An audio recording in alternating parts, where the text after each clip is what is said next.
اعوذ باللہ من الشیطان الرجیم بسم اللہ الرحمن الرحیم الحمد للہ والصلاۃ علی اہلہا اما بعد نہایت قابل احترام محترم سامعین کرام السلام علیکم ورحمۃ اللہ وبرکاتہ۔ بعد حمد و ثنا سلسلہ وار درس الکتاب الاعتقادیہ، پچھلے بیان میں ہم کلام اللہ کا قدیم اور حادث ہونے کا مسئلہ تفصیل سے بیان کر چکے ہیں۔ تو جناب شاہ سید علیہ رحمہ آگے بیان فرماتے ہیں وَيَجِبُ أَن تَعْتَقِدَ أَنَّ الْإِمَامَةَ عَلَى النَّوْعَيْنِ حَقِيقِيَّةٌ وَإِضَافِيَّةٌ، اور اس بات پر اعتقاد رکھنا واجب ہے کہ امامت کی دو قسمیں، ایک حقیقی اور ایک اضافی ہے۔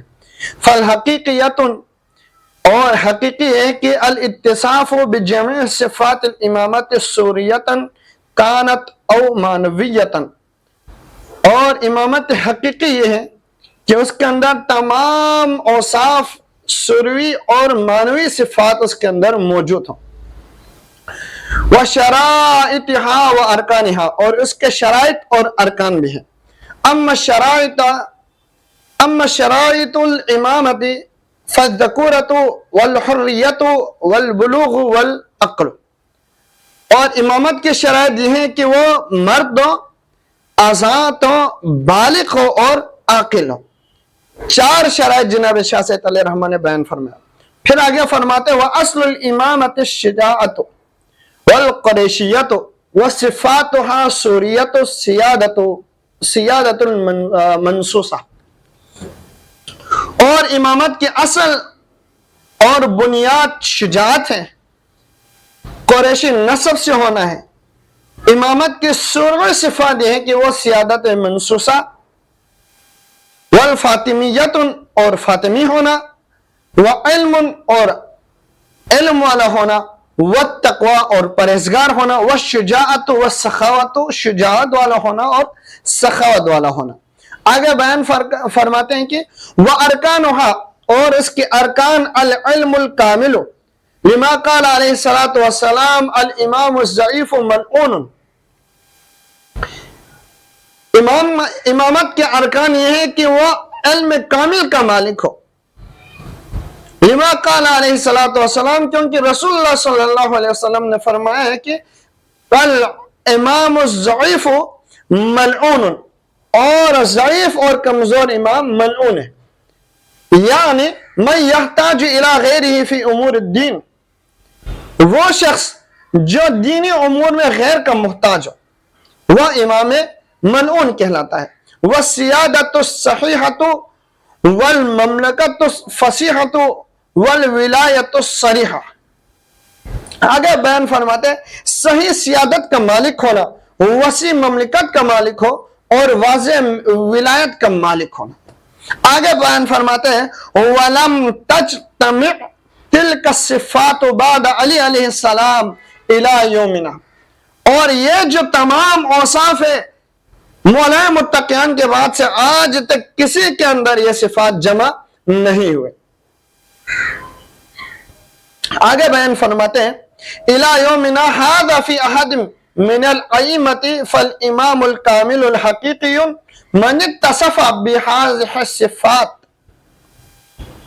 کہ آج تک یہ تمام اوصاف جناب مولا کائنات کے علاوہ کسی کے اندر جمع نہیں، بس کامل اور حقیقی امام وہ ہے جو بیان مذکورہ تمام صفات کے حامل ہو۔ آگے بیان فرماتے ہیں کہ وَمَنِ اتصف بِبَعْضِ صفات وَمَنِ اتصف بِبَعْضِ هَذِهِ الصِّفَاتِ فَهُوَ إِمَامٌ بِقَدْرِ الَّذِي اتصف بِهِ فَكَانَتْ إِمَامَتُهُ إِضَافِيَّةٌ، اور جو کوئی ان میں سے بعض صفات سے متصف ہو تو وہ اسی مقدار کے حساب سے امام ہے، لہذا اس کی امامت اضافی۔ وَلِيَا عَلَى ذَكَّائِكَ وَثُوقٌ فَتَأَمُّلْ وَعَرِفْ الْإِمَامَةَ الْمَعْزِيِّينَ وَالْبَاقِيِّينَ وَفُزْ فَوْزًا عَظِيمًا۔ جناب شاہ سید علیہ رحمہ بیان فرماتے ہیں مجھے تمہاری ذہانت پر مکمل اعتماد ہے، بس تم غور و فکر کرو اور گزشتہ اور آئندہ کے اماموں کو پہچانو تاکہ تم عظیم کامیابی حاصل کر سکے۔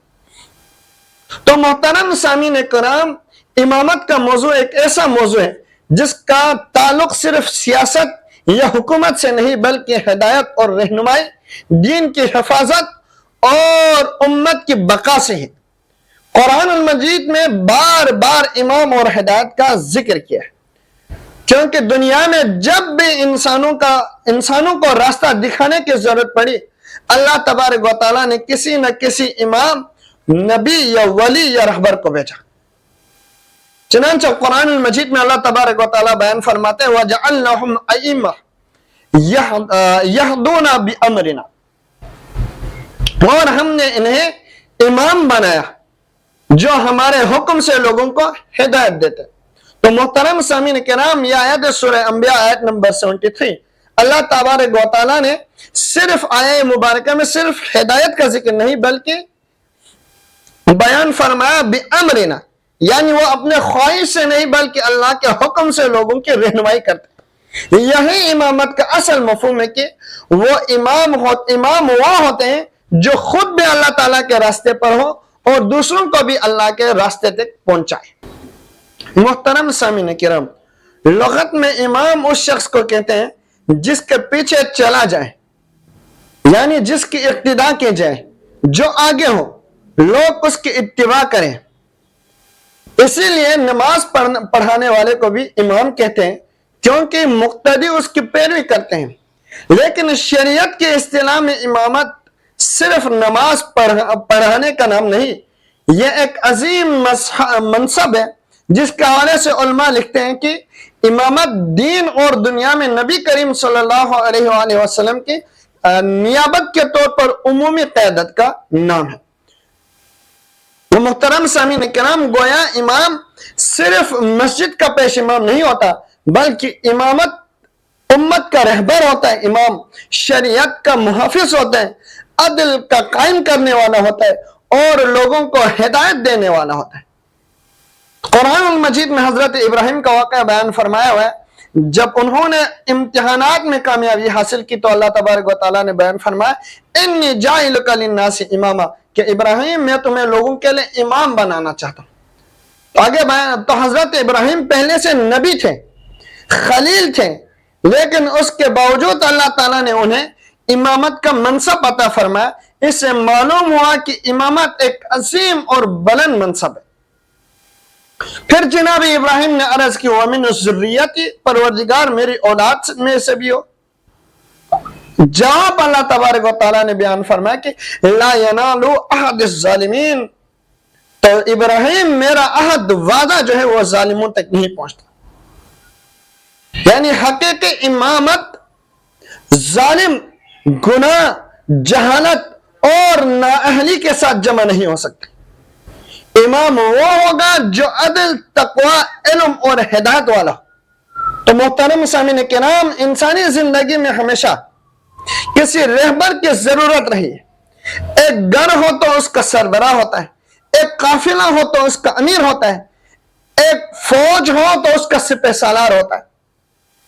تو کیا امت مسلمہ بغیر امام اور رہبر کے رہ سکتی ہے؟ تو اس کا جواب محمد مصطفیٰ صلی اللہ علیہ وآلہ وسلم حدیث نبوی میں بیان فرماتے ہیں وَمَن مَاتَ وَلَيْسَ فِي عُنُقِهِ بِعَتِ مَاتَ مَيْتَةً جَاهِلِيَّةً، جو شخص اس حال میں مرے کہ اس کے گردن میں امام وقت کی بیعت نہ ہو تو وہ جہالت کی موت میں۔ تو محترم سامعین کرام، یہ حدیث اس بات کی دلیل ہے کہ اسلام اجتماعیت، نظام اور قیادت کا دین ہے۔ اسلام انتشار اور بیراروی کو پسند نہیں کرتے۔ تو محترم سامعین، امامت صرف ظاہری حکومت نہیں بلکہ روحانی قیادت بھی ہے۔ اسی لیے قرآن نے دو قسم کے اماموں کا ذکر فرمایا، ایک وہ جو یہدون بامرنا، ایک وہ جو ہدایت کی طرف بلاتا ہے، اور دوسرا وہ وجعلہم ائمۃ یدعون الی النار، اور ہم نے انہیں ایسا امام بنایا جو جہنم کی طرف بلاتے تھے۔ گویا ہر انسان کسی نہ کسی امام کے پیچھے چل رہا ہے، یا وہ امام کے ساتھ، یا وہ امام ہدایت کے ساتھ ہوگا، یا وہ امام ضلالت کے ساتھ ہو. اسی لیے قیامت کے دن اللہ تبارک و تعالیٰ فرمائے گا یوم یدعو کل اناس بامامہم، جس دن ہم لوگوں کو پکاریں گے ان کے امام کے ساتھ.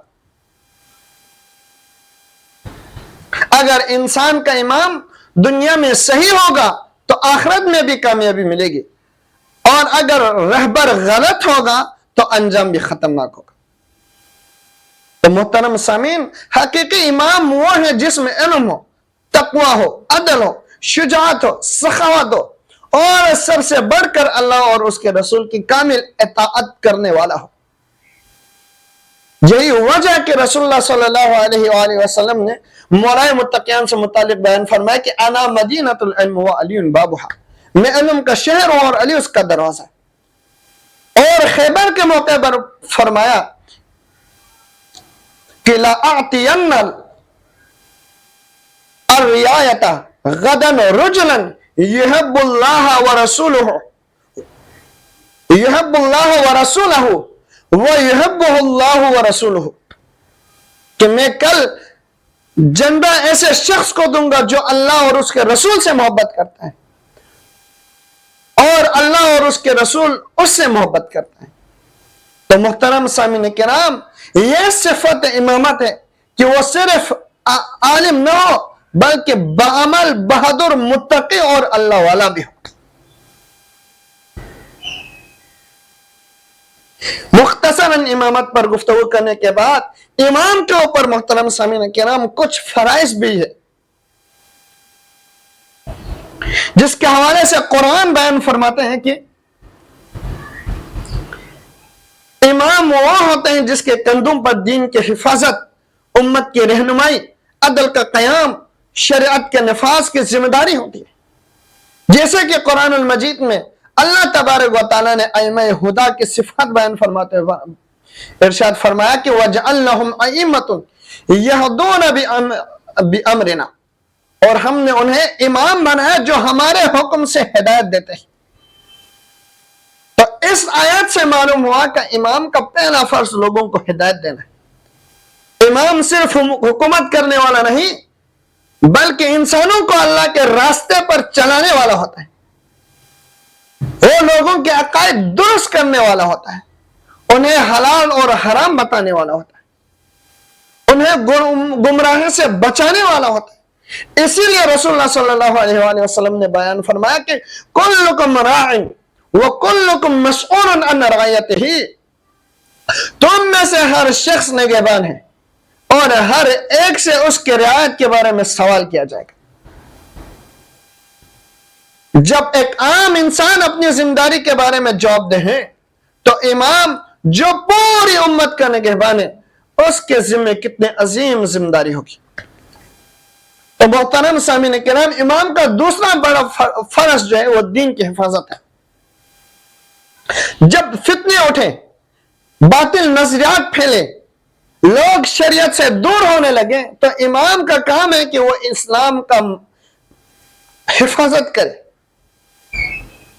قرآن المجید میں اللہ تبارک و تعالیٰ اس حوالے سے ارشاد فرماتے ہیں کہ الذین، وہ لوگ جو ان مکناہم فی الارض اقاموا الصلاۃ وآتوا الزکاۃ وامروا بالمعروف ونہوا عن المنکر. یہ وہ لوگ ہیں کہ اگر انہیں زمین میں اقتدار دیں تو نماز قائم کریں، زکوٰۃ دیں، نیکی کا حکم دیں اور برائی سے روکیں. تو محترم سامعین کرام، یہ آیت ہمیں بتاتے ہیں کہ اسلامی قیادت اور امامت کا مقصد صرف حکومت حاصل کرنا نہیں بلکہ نماز قائم کرنا ہے، زکوٰۃ کا نظام نافذ کرنا ہے، نیکی کو پھیلانا ہے اور برائی کو مٹانا ہے. اور اگلا فرض امام کا ایک اور فرض یہ ہے کہ وہ عدل قائم کرے. تو محترم سامعین کرام، اسلام ظلم کا بھی برداشت نہیں کرتا. اسی لیے اللہ تبارک و تعالیٰ بیان فرماتے ہیں قرآن المجید میں ان اللہ یأمر بالعدل والاحسان، بے شک اللہ حکم دیتے ہیں عدل اور احسان کا. امام کا فرض ہے کہ وہ مظلوم کی مدد کرے، ظالم کا ہاتھ روکے اور لوگوں کے حقوق ادا کرے اور انصاف قائم کرے. تو محترم سامعین، امام کا اگلے نمبر پر جو فرض ہے وہ ہے کہ وہ امت کو متحد رکھنا۔ شیطان ہمیشہ مسلمانوں میں اختلاف پیدا کرنا چاہتا ہے، لیکن امام امت ایک مرکز پر جمع کرتا ہے،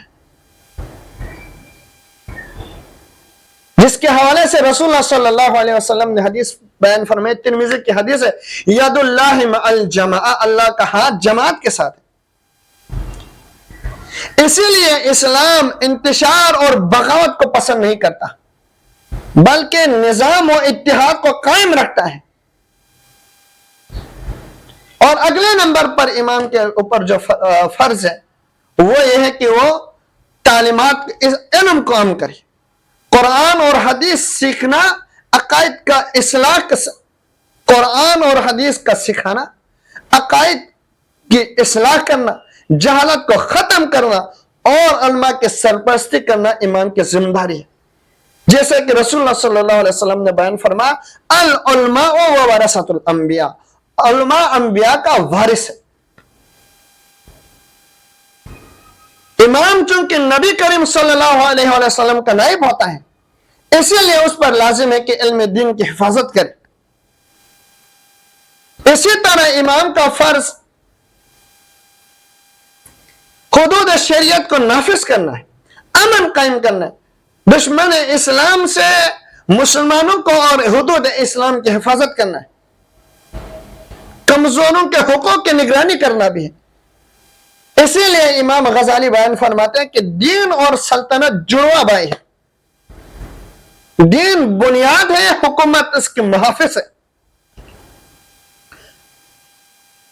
اگر حکومت نہ ہو تو فساد پھیل جاتا ہے، اور اگر دین نہ ہو تو حکومت ظالم بن جاتی ہے۔